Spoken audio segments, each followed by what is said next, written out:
अस्सलाम वालेकुम दोस्तों, जमाल ऑर्गेनिक फूड एक काबिल एतमाद इदारा है जी।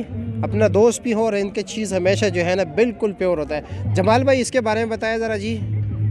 दूसरा एक्स्ट्रा वर्जिन ऑलिव ऑयल में तैयार जी जी, करता देसी इंजीर है। जो केमिकल फ्री। अच्छा, इसका रेट क्या है?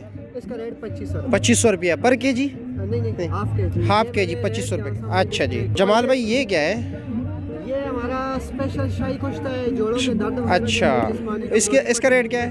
ये 1 kg जो है ये 5000 का है। हाफ अच्छा। kg जो है वो 2500। अच्छा, और आपके पास माशाल्लाह आप तो एक्सपर्ट हो ये हनी का। जंगलात का जो है ना ऑर्गेनिक शहद है, रा फॉर्म में इस वक्त ये ₹5000 पर के जी। इसके अलावा सस्ते भी है कुछ?